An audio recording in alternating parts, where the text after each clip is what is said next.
వివరిస్తాను. మూల్యాంక పద్ధతి వద్దు, మూలశంక పద్ధతి వద్దు మహానుభావ. నేను చదువుకుందంతా మర్చిపోయి చచ్చేటట్టున్నాను. మీకు ఎంత రావాలో చెప్పండి, ఎంత నేను ఇస్తాను, మీరు వెళ్ళండి.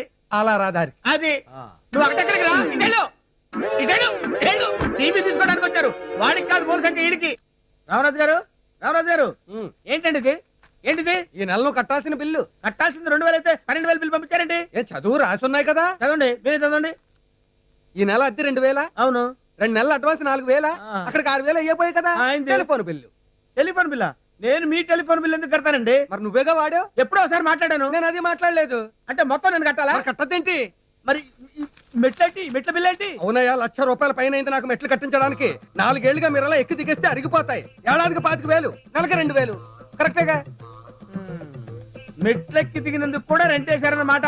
లిఫ్ట్ పెట్టించాల్సింది పోయి మెట్లెక్కి దిగినందుకు రెంట్ ఏంటండి? ఇంకా నయం, తలుపులేసి మూసినందుకు, గేట్లేసి మూసినందుకు అరిగిపోయే